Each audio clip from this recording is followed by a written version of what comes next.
Okay, this is an abbreviated lecture on spirituality and religion. And usually this takes about a whole week, but I've condensed it down to a relatively short amount of time. So we'll go through that right now. First of all, we're going to make a distinction between spirituality and religion. We use the terms kind of interchangeably in normal conversation a lot of the time. They do mean slightly different things. Spirituality is individual and personal and can take many different forms. There really are no limits to the different sorts of spirituality that people can construct for themselves. And religion, on the other hand, is organized into a system and takes ritual form. That means you perform your beliefs. Used in this context, that's what ritual means. It's the performance of religious belief. So those organizations have a completely different character than individual spirituality. Individual spirituality you can practice on your own in any way that you want. Both of them have something in common, however, which is that they deal with the supernatural. That's another term that we use fairly frequently in conversation. Well, depending on your conversations. Everybody knows what the word means, more or less, but we're using it in a very specific way to refer to anything that we can't understand or explain, anything that's beyond our ability to explain it. In anthropology, we consider to be the supernatural. And that serves an analytical purpose. We need to define the terms that we use very carefully in order to use them in an analytical context. Both of these are human universals. One could say that the spiritual impulse, which is built into our psychology, is a human universal, and therefore organizing into a system is also a human universal. We have spirituality. Individual people have spirituality. They have a need to understand the supernatural, the things that are beyond what we can explain, and that's because we're conscious and self-reflective and self-aware, and so we know we're in this larger system that has a lot of elements that we don't understand, and we have to kind of grasp with that. That's something every individual has to sort out, and because of that, because it's in every individual, it's in every group of people has a religion that organizes that spirituality into some kind of a system. These are some examples of the types of systems that people have created. They're called cosmologies. Cosmology is just a worldview, often a spiritual worldview. We're breaking it into three categories here. Personal spirits, personal gods, and impersonal God. In terms of personal spirits, these are things that aren't raised to the level of a deity. Deity is a god, but they're supernatural beings that inhabit the regular day-to-day world. And two different forms of that involves personal spirits are ancestor worship and animism. And ancestor worship is, I could say, definitely was part of ancient Roman belief. It's incorporated into many religions, and that is basically the idea that people can connect to the supernatural world through their dead ancestors, through their dead relatives. Animism is the idea that everything in the world is inhabited by spiritual beings. Right? Every single thing around you has a spirit of its own, and that is in part of the supernatural world. So the desk, the tree, the stapler, the dog, everything is animated by some personal spirit. And so you can offend these spirits, and you can make friends with these spirits.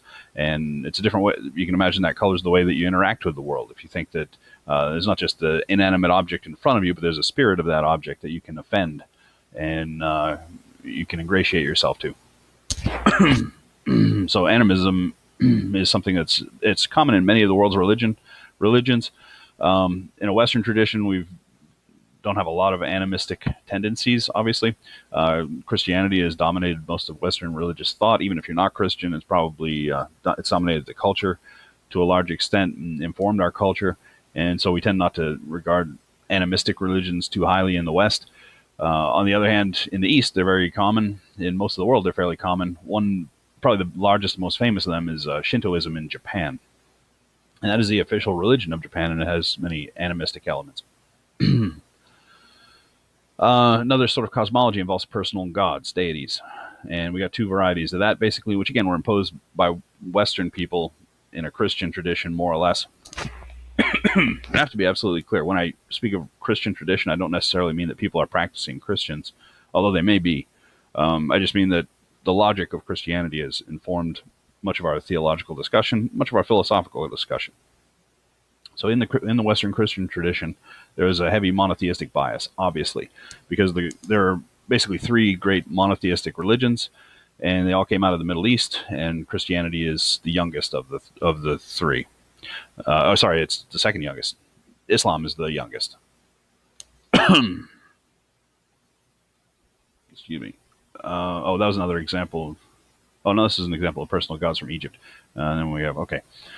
So we have a monotheistic bias because of the Middle Eastern religions, basically the three monotheistic religions. Collectively, they are referred to by people who want them to get along, or their participants to get along, as the people of the book, because they all more or less are telling the same story, depending on who you ask. Obviously, there's a lot of factional fighting among the groups, but Christianity, Islam, and Judaism all basically came out of a similar tradition in the Middle East, and it's just a question of the particular retelling. And they call them people of the book because they all have a central text at the center of their religions. If you read through those texts, you realize they have a lot of stories in common, and it's just a question of the interpretation of those stories.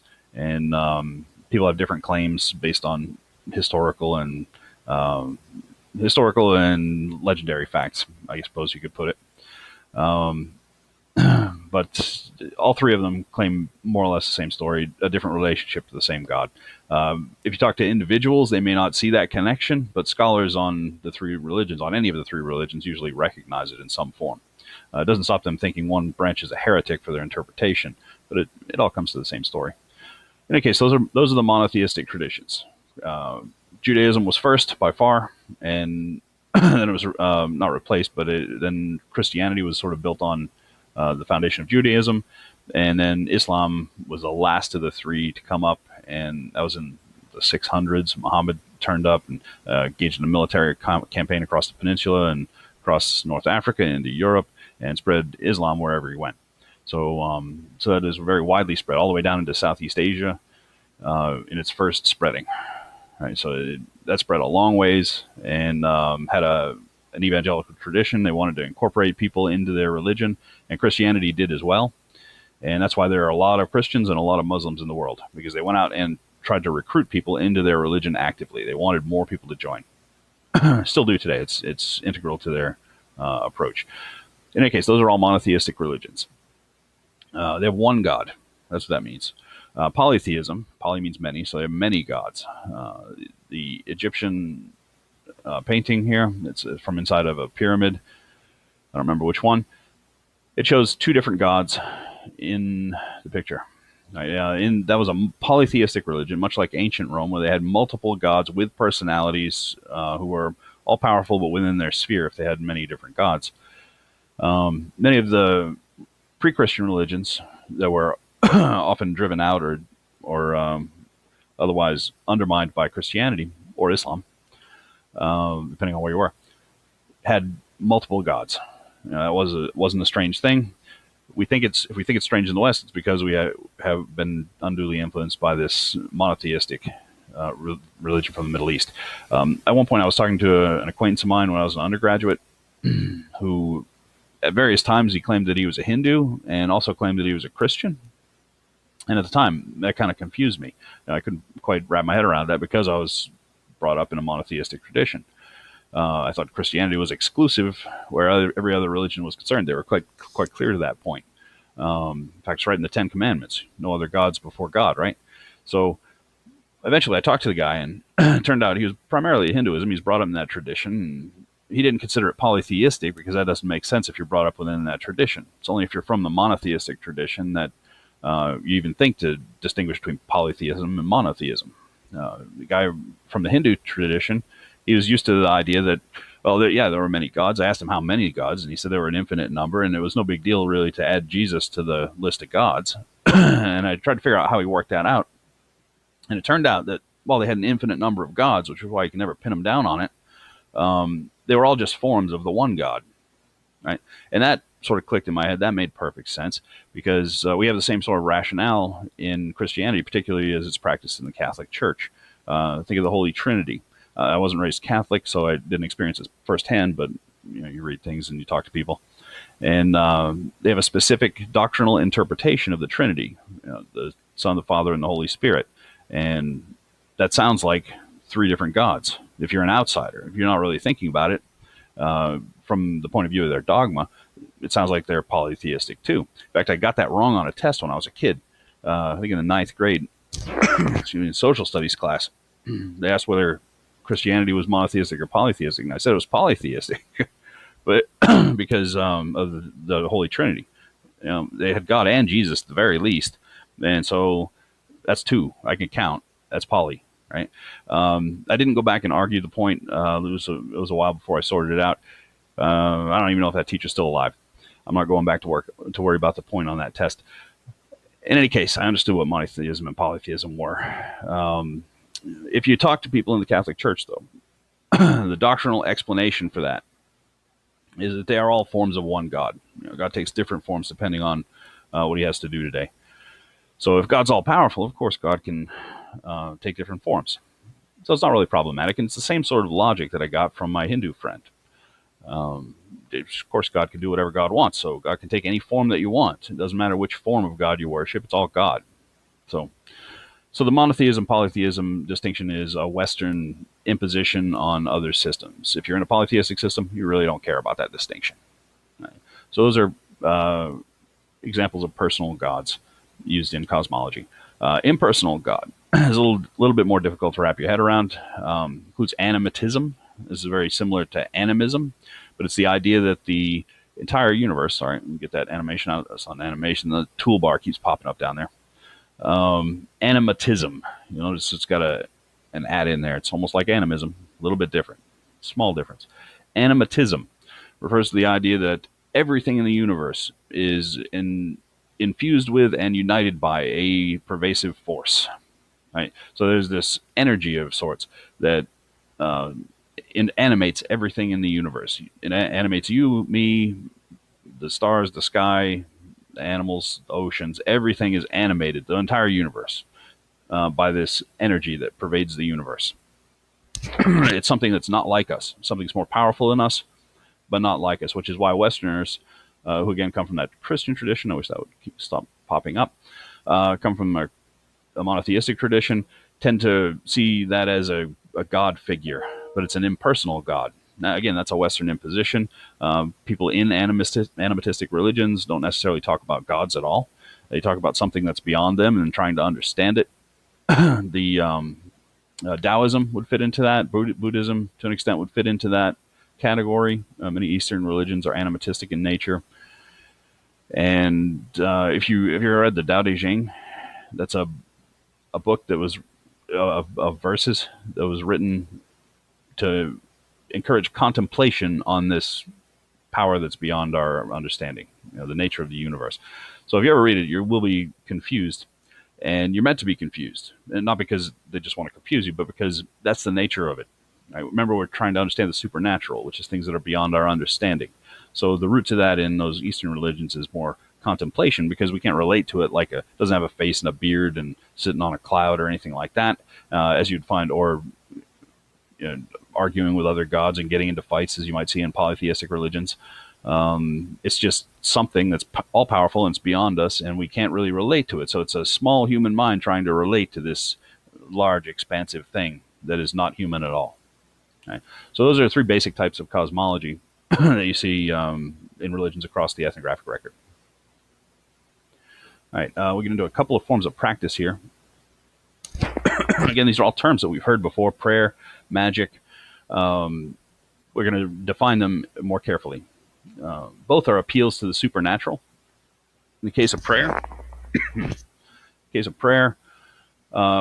it is an appeal without expectation that it's going to be fulfilled.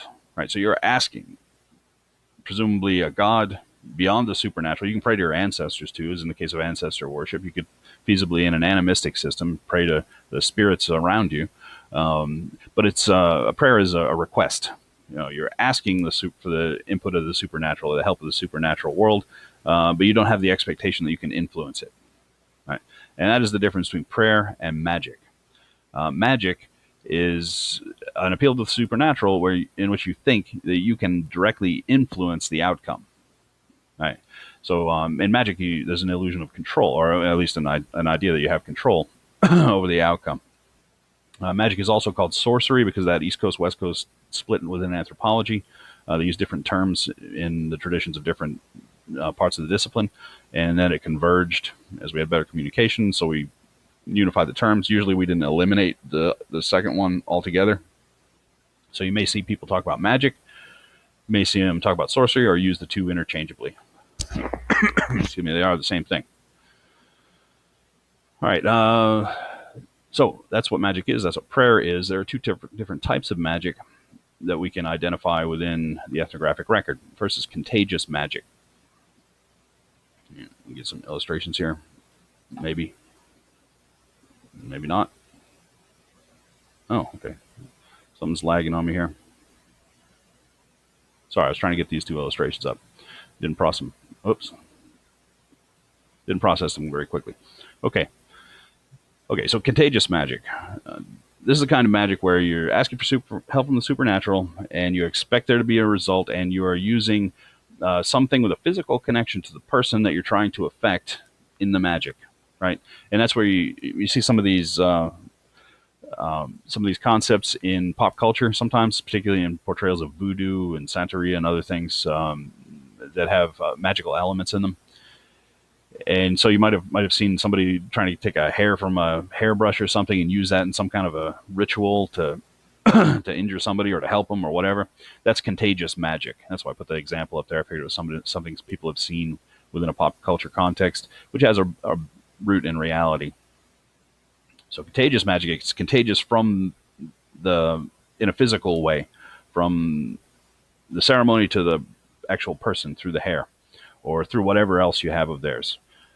So often there are things, I won't get bogged down in a bunch of examples here, we could, but that's the basic mechanism. It has to be a physical connection between something in the ceremony and the person. Right? So they steal something the person is using in the ceremony. Sympathetic magic is also called imitative magic. More frequently I hear it called sympathetic, but it's the same split as magic sorcery. They get used interchangeably. You should know what both of them mean. Sympathetic magic does not have a direct connection to the person, not a physical connection. It's a psychic connection. And making a voodoo doll is an example of that. All right, the voodoo doll doesn't necessarily have anything to do with the person. You're making a representation of the person, then poking it with pins or whatever you're doing to it. And that's supposed to affect the person because it represents them. So there's no physical connection between the items that you're using and the person. That's sympathetic magic. I'm making an image of you, and then I'm attacking the image. There are other ways that might play out, but that's a classic example. Again, one that everybody's probably heard of, a voodoo doll. So that's the difference between prayer and magic.